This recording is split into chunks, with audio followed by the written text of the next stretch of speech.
Hello, welcome to Behavior Management Techniques for Children. Performing medical or dental procedures on young children can be daunting to many practitioners.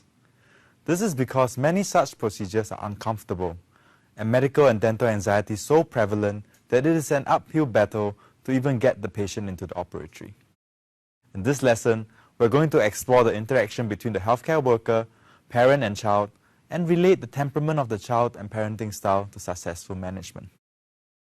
When treating children, the healthcare worker has to not only manage the behavior of the child, but also the expectation of the parent. In the pediatric treatment triangle, the child is at the apex, and it is important to always put the needs of the child as top priority. Problems arise when the parent and healthcare worker ignores the needs of the child and proceed with treatment without assent from the patient. Additionally, an overprotective parent can hamper communication between the patient and healthcare worker. Furthermore, a healthcare worker fully focused on the child without addressing a parent's concern is unlikely to win the trust of the parent. Children are all different, as every parent can attest to. Most children are actually easy, able to adapt to new environments and usually happy. These children will be able to be seen by most healthcare workers employing standard behavioral management techniques such as Tell, Show, Do, which will be discussed in subsequent videos. A slow to warm child takes a little more time, especially at the beginning, as they tend to take longer to adjust.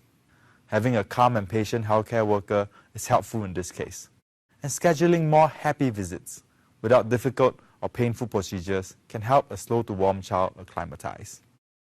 A difficult child can be harder to manage and may require advanced behavioral management techniques, which will be described in future videos.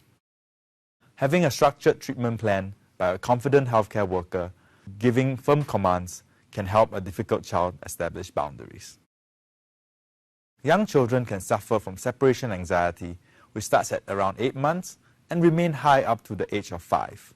This results in the fear of strangers, which can hinder the ability to trust the healthcare worker. Additionally, parents can project their own anxiety onto their child, as parents with medical and dental anxiety tend to have children with greater anxiety. Different parenting styles can also affect the child's behavior and ability to cope with treatment. Let's take a look at these 4 different parenting styles and their characteristics. All have a degree of warmth and control, which influences the response of the children. You will need to adapt accordingly to better manage the situation. When facing an authoritarian parent, trying to be in control may be counterproductive, as the parent and healthcare worker may end up giving competing instructions.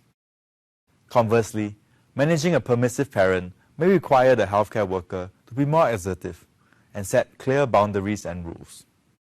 However, sometimes parents may not be open to someone being firm with their child, and you may end up with an awkward situation.